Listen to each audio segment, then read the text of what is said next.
when I started my own brokerage, there were so many people that went to me like, you're absolutely out of your mind. Insane. How are you going to compete Yeah. with all these multi-billion-dollar entities? The first example I always gave was I just said on one of our past episodes, well, as a solo agent in my last brokerage, I paid my broker X amount of dollars.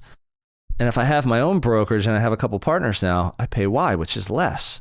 Not only that, I now have my own company with my own brand, with my own culture, with my own staff or no staff. Mm-hmm. And I can run it as forward-thinking or closed-minded as I want.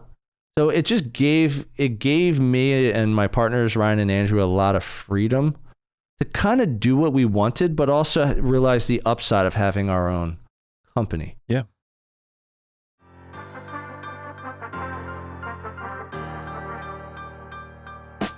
Welcome to the podcast dedicated to real estate, insurance, and building your business. Join us as we take you along our own business building journeys with additional wisdom from our network of local and national experts. Welcome to Bricks and Risk. Hey everyone, welcome to another episode of Bricks and Risk. I'm Timmy Garrity. And I'm Phil Donahue. Hey Phil. How we doing? Good. How's the talk show going? It was better in the 80s. When are Dylan and I going to be on as guests? I got you queued up for January. What are we talking about today? Today we're talking about real estate. We're going to zone in on a real estate, and we're going to really dive into teams and solo people, operators, and some different ways to set them up. It's like we're almost diving into like the structure. So these are your options. Yeah. In one of our past episodes, we did go over a little bit of that. Like I was talking about, you can be a solo agent, you can be a team leader or team member, you could be a brokerage. But today we're really going to dive into some nitty gritty. Yep. And now that we've had a lot of guests on, you've had a lot of great conversations with people. You've probably learned a lot of things along the way. I think it's going to be really great. All right. So the first one is really... Yeah, let's break them out to define these different ways that they're structured. Let's talk about solo agent. Yeah. Solo agent, in my opinion, it was the most common way to go in real estate up until about the last, let's say, 10 years. Yeah, for decades, right? Yeah. This is just the way. This is what people did. It's like you got your license in the 70s, 80s, even the 2000s. You would get a real estate license. You would hang your license at a brokerage, could be a big brokerage, could be a small brokerage, independent franchise, doesn't matter.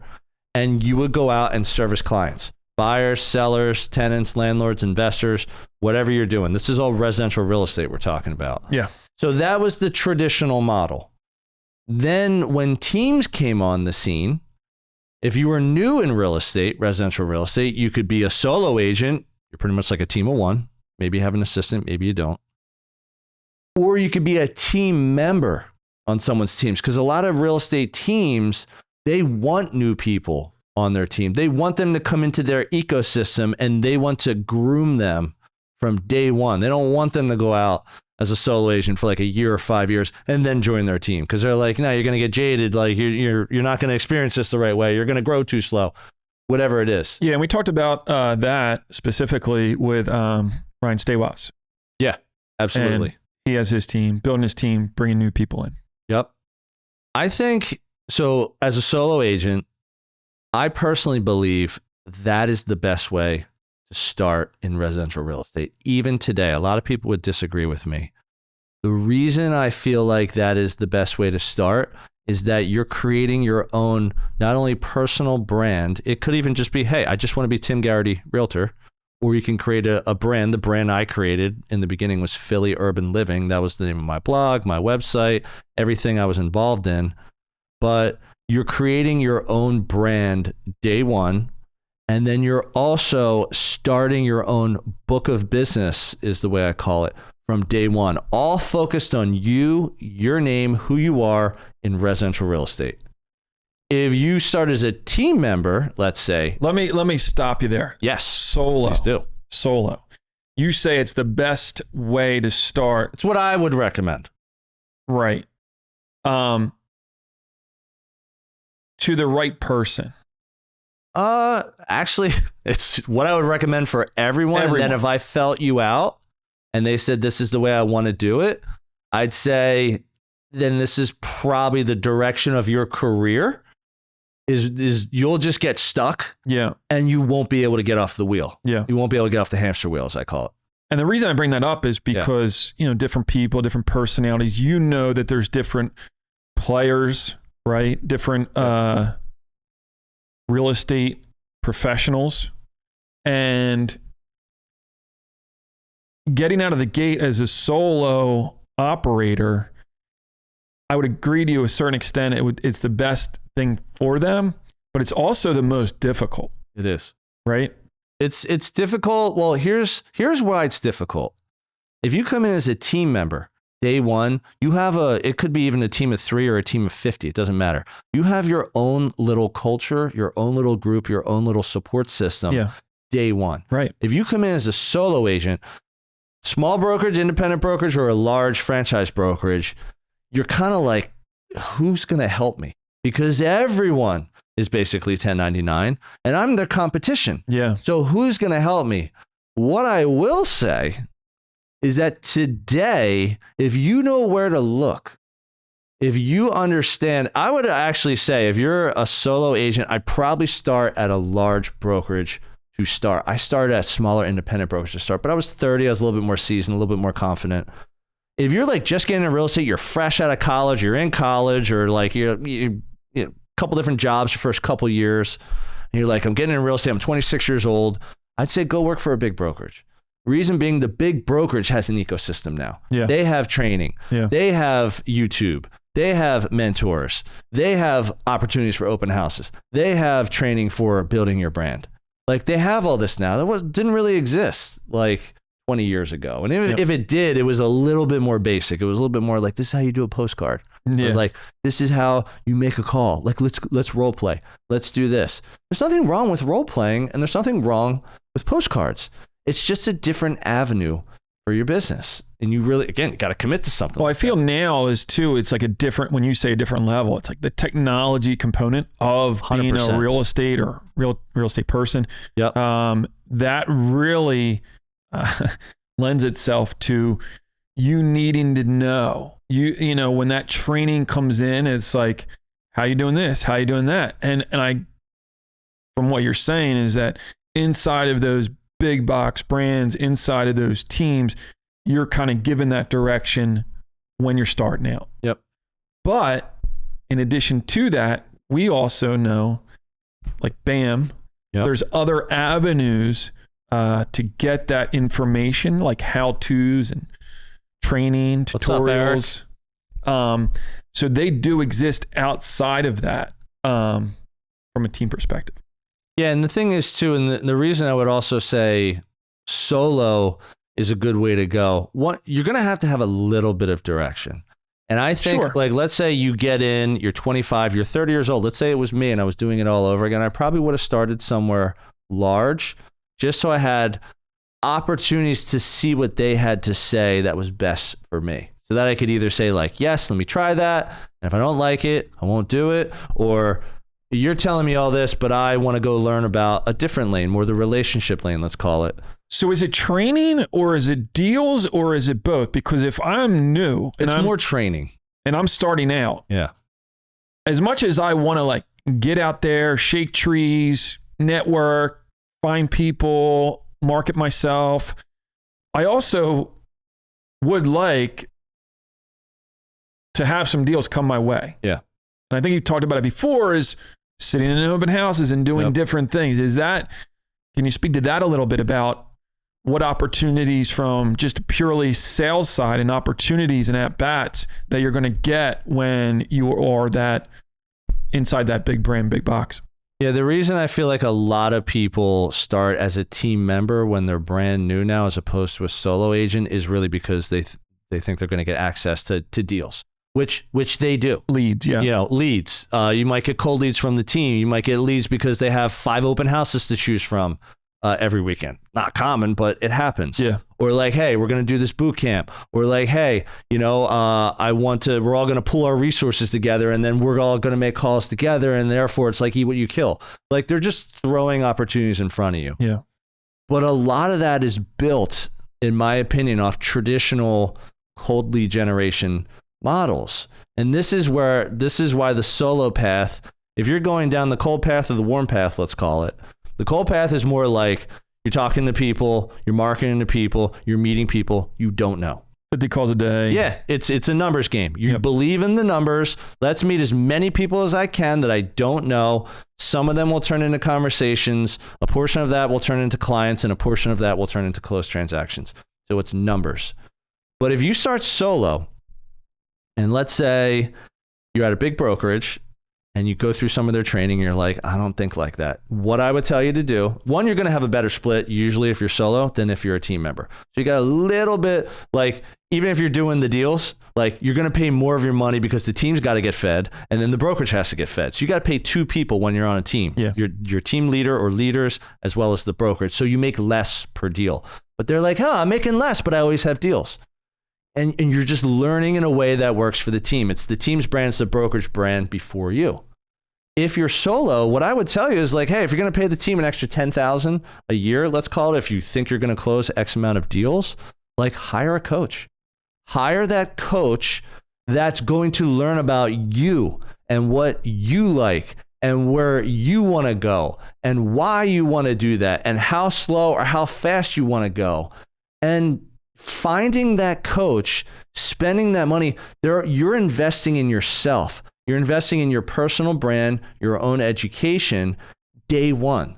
Whereas if you join a team and you're like, hey, I made 50 grand my first year, that's great. I made 15 grand my first year, but I probably learned so much more my first year because a lot of it was like trial and error.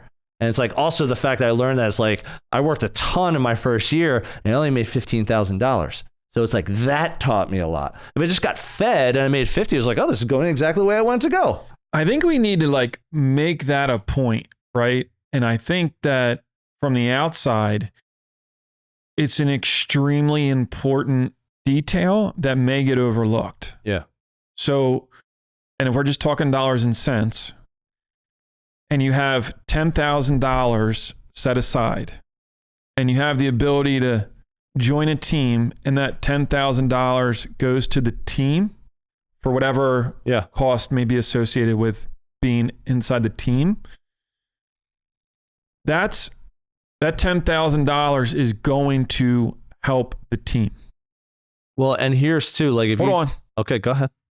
$10,000 to the team to make the team better. Right. And they could spin it as this is going to lead to more deals. We're going to more training, more marketing, right? Or you have $10,000 set aside that you're investing in yourself to make yourself better and hiring that coach to make you a better real estate professional. Right. There's a distinct difference with where that money's going towards and the net outcome, right? So this money goes in here to the team that's making the team better and you're part of the team. So you will have better opportunities and that's an advantage. But again, long-term, that $10,000 spent with a coach to really get you dialed in to what's going to make you work the best and long-term make you the best professional possible. I mean, it's a distinct difference in investing in yourself. Well, and here's one big difference about, let's call it that 10 grand. That's the example we've been using. When you pay that extra 10 grand to the team because you have a lower split and the team has to make some money, you're only paying it when you close deals. If you start day one as a solo agent, even if you're at a big brokerage, let's say you go through their training for like a couple months. Yeah. And you're like, okay, like I want to go hire a coach. And you haven't closed any business yet. Maybe you've closed a deal. Maybe you got lucky. Maybe you haven't. Now you're like, now I have to spend $800 to $1,000 a month. Yeah. To hopefully have a good coach, to hopefully learn how to do this right and go down that path. So it's a financial investment in yourself that you have to make with no promise of getting it back. Whereas the team it's easier. It's instant gratification. Yeah. You walk into the You're team. financing that. You walk into the team day one. There's culture. There's activity. We go into the office 3 days a week. Come in the office. We go out to lunch. We hang out. We go to happy hour. Like you're in this culture, in this little ecosystem with like a lot of camaraderie, and there's a lot of value in that. Yeah. Unfortunately, that's more to the benefit of the team and the brokerage than it is to you as the agent. And I know a lot of podcasts talk about like start as a team member, like you'll get business, like you'll get good at it. Yeah, but are you learning the way you really want to learn? Or are you just like, okay, I'm making some money. I've done some deals. And again, you're going to learn what's best for the team in those first couple of years, which may not be what's best for you. It reminds me of an early on episode when we were talking about it. And the topic was like, coming to a new town and having to start from scratch, or rather than being a salesperson or a real estate person, coming back to somewhere where you live. Yeah. Right. And I said that it's going to be better for you to live somewhere else because you have to learn. Yeah, you're like forced to figure it out. You have to train yourself. You're not relying on hitting the low-hanging fruit. Right. Because that's really not making you better. Yep. It's just, you're getting deals and it's easy, but you're not developing the strategies to succeed in this profession. Yeah, no, I agree. Let's go over some of the pros and cons real quick of solo. Yeah. A couple of the pros: you have no boss or team members, so no one's telling you what to do or how you should structure your day, which is a pro. You call all the shots. Yep. And you can make a lot of money. You can make more money being solo than you can being a team member because all things equal, you close the same amount of business, you're going to walk away with more dollars. Money. Some of the cons: no one to bounce things off of, and hard to scale because you're not really sure what you're doing. Like, when do I hire an assistant? Do I ever hire an assistant? Do I need a marketing person? That's the question I had was, so teams weren't really relevant, 10 years ago, right? Yep. What were those solo operators? How did they exist and how did they do so many deals if there wasn't a team put around them? What happened? Again, I've only been in residential real estate for 15 years, but I've seen a big shift in 15 years. 15 years ago when I got in, it was the brokerage that you worked for was very important. Yeah. Oh, you want to work for this brokerage because of this reason, or this office because of this reason. And then there was, because it was back then, it's like they still had floor time. You're like, oh, I get to go into the office every Saturday for 4 hours, and any call that comes in, I answer. That's my lead. So the brokerage was feeding you opportunities. What happened over time as the model changed and other brokerages, it was probably more in the pioneering of like Keller Williams, where they would say, we want to give more money back to the agent. We want to give them a higher split. They would put more on the agent. They would say, we don't do floor time. Yeah. You want leads? Go buy them. You want to make more money? Go start a team. Like they would put the ownership on the agent, and then the agents would turn into their own little ecosystems, which is how teams came to be. So it used to be the brokerage was more responsible for like lead gen, training, this and that, but they would take a lot more. That's why it used to be like a 50-50 split. If you started in real estate, you would keep 50, the house would keep 50. Now it's like a lot of the brokerages it's like 80-20. Yeah. Like you keep 80, we only keep 20, but they put a lot more on you. So now as the But they're agent, also not spending as much to go market. And they get rid of the responsibility. Yeah. They're like, if you're not successful, that's on you. That's not on me. Yeah. So it's really interesting. All right. So let's talk about like teams. So the team model took off because it allowed people to build their own business without physically starting a brokerage. It was an advantage. It's almost like they get some tools and some support and some knowledge and some training to have their own like LLC or their own S Corp as a team. And then again, all the money goes back to them. Now they have to spend for marketing. They have to spend for this or that and the other thing, but they have people helping them. It's almost like if I had to like put it, and you can do it better. Like if you start an Allstate office, let's say, versus Moody Insurance Brokers, the Allstate office is giving you some things to like have a head start. Yep. Maybe a book of business, they're giving you that, or like they're giving money. Yeah, your marketing material. Money. Yep. They save you time. Yep. So having a team under a brokerage saves you time. Some of it's done by them and some of it's done by you. So I think teams started proliferating because one, they could kind of have their own brand, their own identity within the brokerage, but the brokerage took some of the work, some of the accounting, the payroll, the marketing, the training, the auditing. Like these were all things that we did at Copper Hill ourselves, and it took a ton of time and it took staff. Like you need people to do those things. But you need to be a successful agent to start a team, correct? You do and you don't. You could be a successful leader and just know how to lead, and you can pay for it. Maybe you're great at marketing. Maybe you're great at content. Maybe you're just inspirational and people just want to follow you. And you were never that great of an agent, but you know how to bring opportunities through the door. And then you're like, let them service the leads. Let them call. I'll tell them the script. Like, because this is what I learned, or this is what my coach is telling me, or my training tells me. And then I'll just lead them to success, and I get little rips of everything they do. You know what? It's funny. It's almost like, I think, like, what if you had an Instagram channel that was like super popular? Yeah. And you're almost like viral in a sense. You mean like Bricks and Risk? Yeah. Very similar. But then you got all these leads coming in. You really wouldn't need to be a good realtor to transact the business. You wouldn't need to go find it. It's kind of coming to you. You could really then, it wouldn't matter. You'd have the business coming in, and then you could just hand off the leads to your team.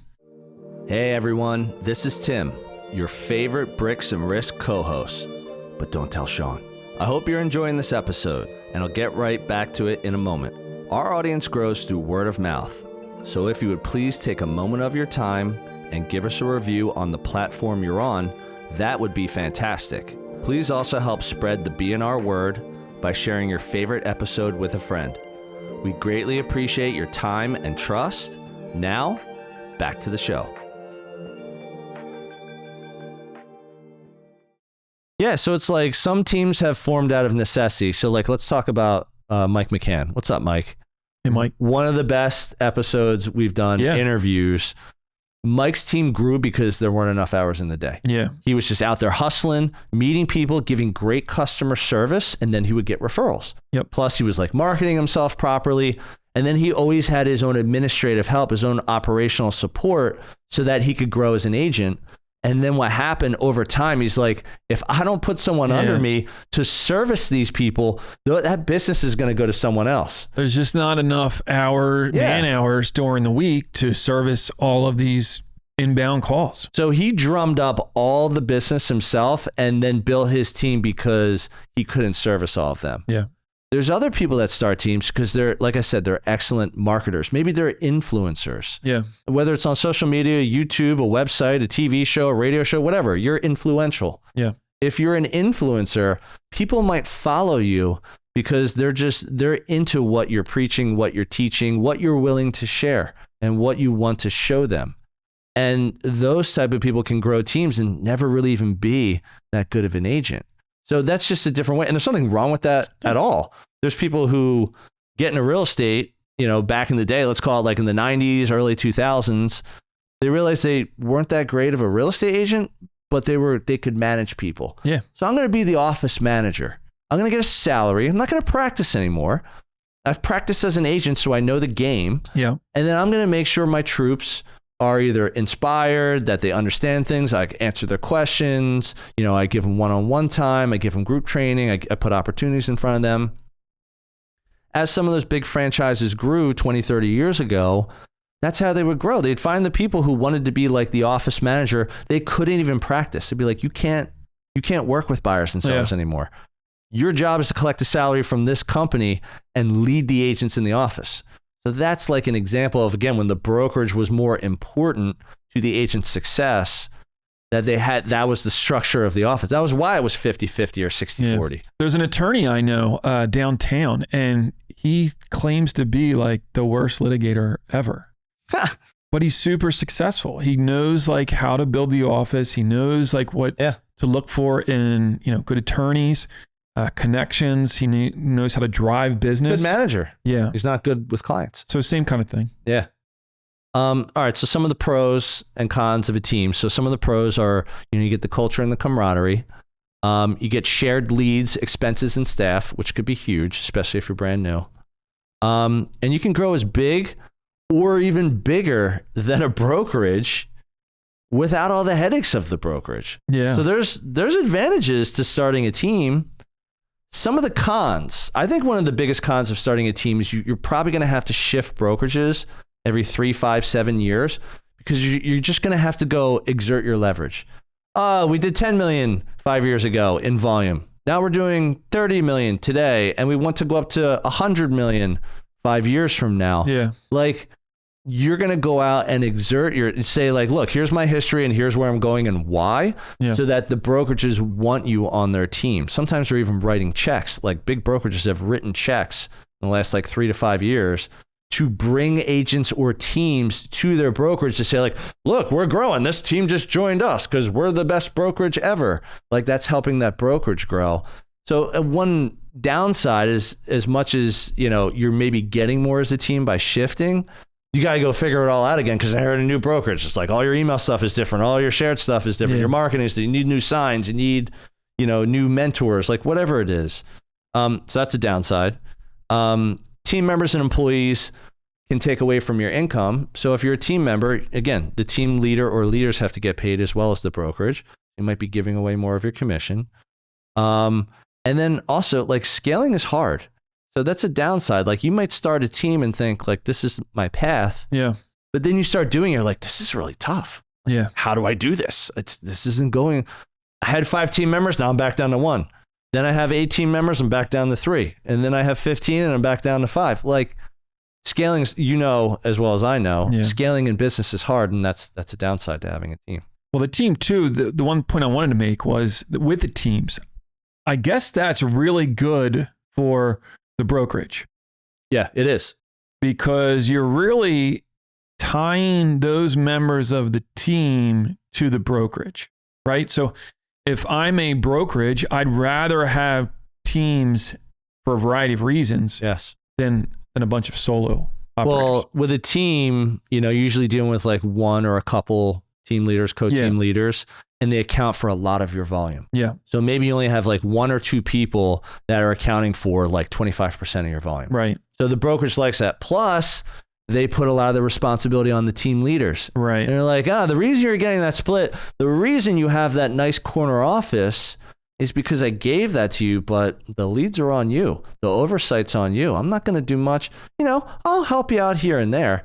But they don't do what the brokerages did 20 years ago or 30 years ago, where they did everything. Now they do a lot less. It's the reason there's so many different brokerage options today. Yeah.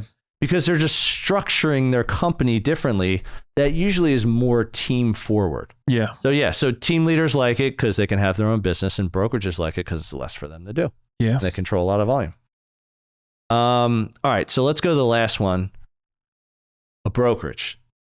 When I started my own brokerage, there were so many people that went to me like, you're absolutely out of your mind. Insane. How are you going to compete with all these multi-billion-dollar entities? And the first example I always gave was I just said on one of our past episodes, well, as a solo agent in my last brokerage, I paid my broker X amount of dollars. And if I have my own brokerage and I have a couple partners now, I pay Y, which is less. Not only that, I now have my own company with my own brand, with my own culture, with my own staff or no staff. Mm-hmm. And I can run it as forward thinking or closed-minded as I want. So it just gave me and my partners, Ryan and Andrew, a lot of freedom to kind of do what we wanted, but also realize the upside of having our own company. Yeah. Now, what did we trade for that? We traded our time for sure. And obviously putting that money out in the beginning, it's almost going back to the solo example. Like you put that money out for that coach, there's no guarantee you're going to get it back. Yeah. What if that coach stinks, or what if you get out of real estate? Yeah. You might not get it back. So a brokerage is hard, but it was a really good way for us to want to build an asset. And that's kind of why we did it. It was like all the benefits of a team while still being in charge. So is that, what year did that start? The brokerage started in 2014. So if you had the opportunity to do it again today, like there was Cobber Hill never existed. Yep. Right. And so you're, a couple years into your real estate career. Do you think today in 2024 that you would go that route? Like, how would you kind of like do your thing in 2024? Like hindsight? Yeah, like if you were to go back when you started and kind of just fast forwarded to this year, and had the, people and ability and everything having lined up, would you have done or would you do that? Or are the opportunities and the way that these brokerages are structured that much different that, you would do it this way? Honestly, looking back, like hindsight is always 20/20, but looking back, if I knew now what I knew again back then, right, I would have probably started a team. But again, that's, teams in 2024 are way different than they were in 2014. So back then, the smarter option for us was in building a brokerage. Right. It gave us financial advantages. It gave us branding advantages. It gave us lots of advantages. Yeah. And we developed different companies from there. Like we started a development company where we flip homes and buy buildings. Yeah. Started a joint venture at a title company where we could realize income from having that relationship. And back then you couldn't really do those things if you were a team. Now teams hold a lot of leverage, a lot of power. So you can do those things. And I feel like just people are more educated now, like in the structure of teams, like the legalities, like the ease of starting businesses now, like starting an LLC, starting an S Corp. Just wasn't that easy 10, 15 years ago. Yeah. Like there was just more legwork. It was like super expensive. Now things are just, the technology is better. Quicker. So having a team today, would I have just started one back then? I probably would have. But I'm so glad I did what I did. You would need to take the team model of today to go back there and then do it then. So it's like apples and oranges. Yeah. So I would probably look at it as like if I started going down that path then and stuck with that, it may have been a little bit of a better path, maybe a little bit, but I wouldn't know most of the stuff I know today if I did that. Yeah. Because again, I'd be working for like most likely a larger brokerage. Yeah. I'm only going to learn so much about the inner workings, about branding, about all sorts of things. So when the partnership ended at Copper Hill and me starting my own residential real estate team at Real, the Tim Garrity team, I just have so much knowledge now by going through that journey. So I would never take that part of my journey away. Yeah, sure. Like it was huge. Just from learning. But it was a good question. All right. So some of the pros, let's look at some of the pros of having your own brokerage. Number one is freedom. It's your company. It's your rules. It's just huge. It's a great way to wake up every day. It can also be a con. But I will say it's a pretty awesome way to run your business and not really have to answer to anyone. What I also like about the brokerage is you can go real lean like we did in the beginning. You can go big. You can say, all right, let's go get 10,000 square feet day one and just grow like this massive office with like 500 people. That's what we want to do. Yeah. Or you can just go status quo. Like you can just say, I'm just going to go low and slow. I'm not going to go cheap. I'm not going to go expensive. I'm going to go right in the middle. So again, that's a pro. You have choices. Yeah. No one's telling you how to do it. Yeah, you have to do it this way. Exactly. Yeah. And then I'd say the subsidiary opportunities are probably one of the biggest pros. You can really structure partnerships and other opportunities and not have to ask for permission. Yeah. Like you can do whatever you want. If you're at a big brokerage and you're a team, there's some things that are going to be a conflict to that big brokerage, to their liability, to their business model. Maybe they have mortgage. Maybe they have title. Maybe they don't want you to do development because they're like, that's a liability to us. I actually just talked to an insurance guy who I think he worked for a carrier.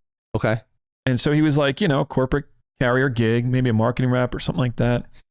And he took a new job, which was totally different, with a different carrier doing a different product. So like totally different silo, right?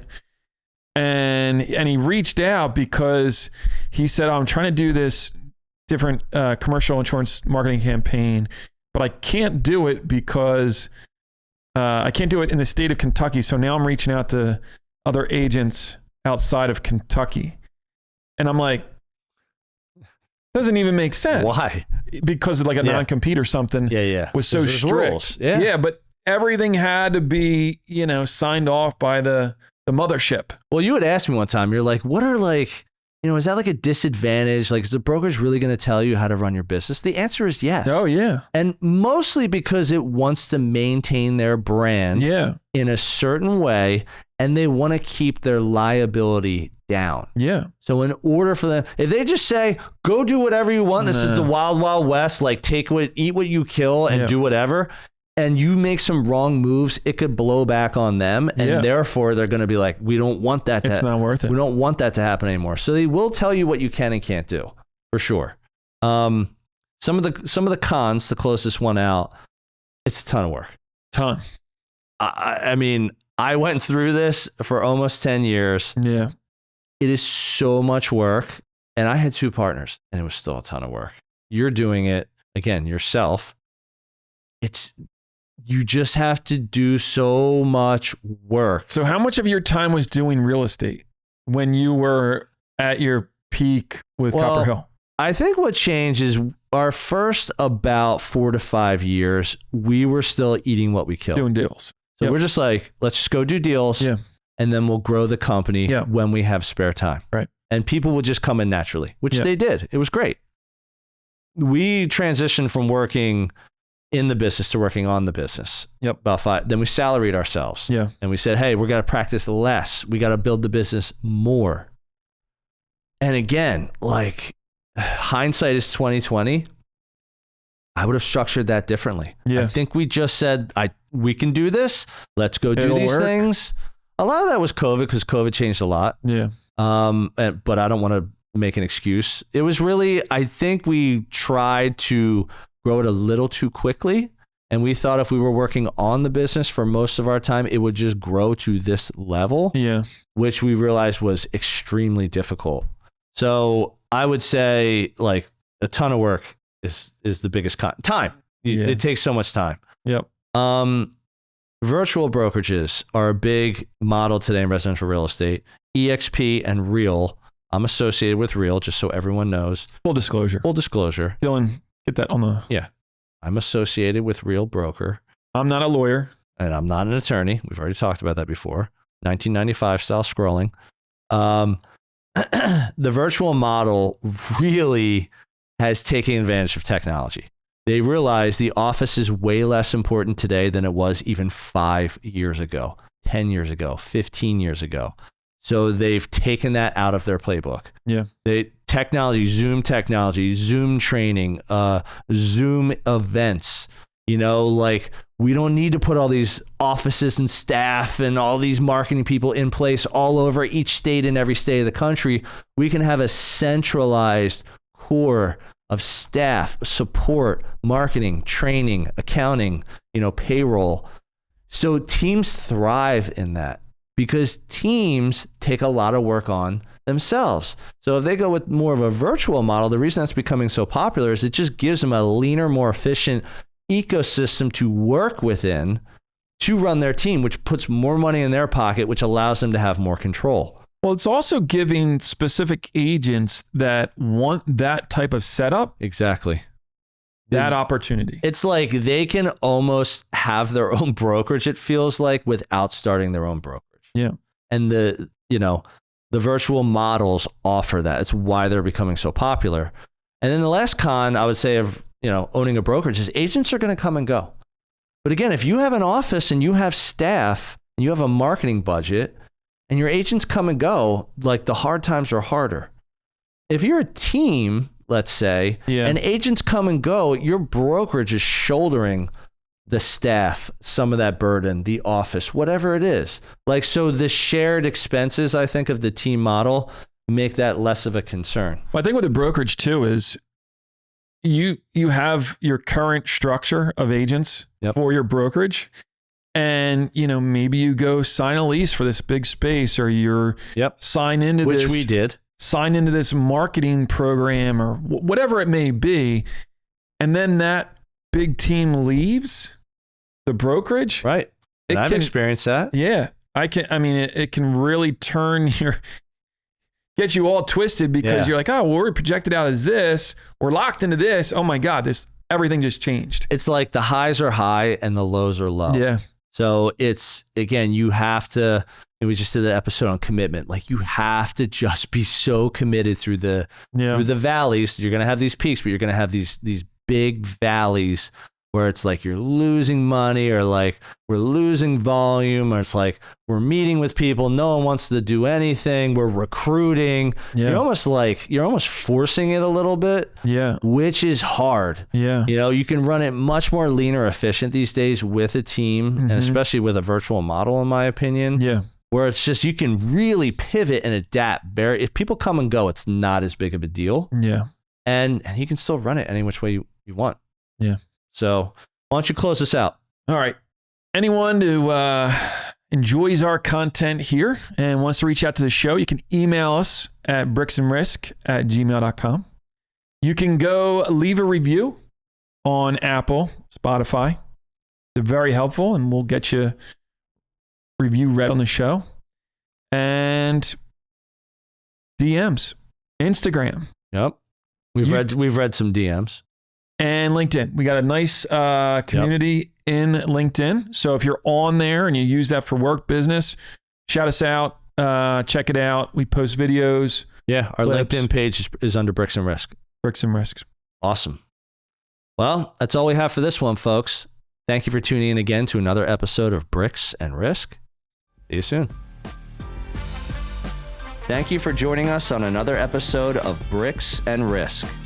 Our goal is that you walk away with 1 or 2 valuable nuggets, and we greatly appreciate you sharing your time with us today. You can find all BNR episodes on Spotify, Apple Music, YouTube, and anywhere else you get your podcast content. Until next time, keep learning and keep growing.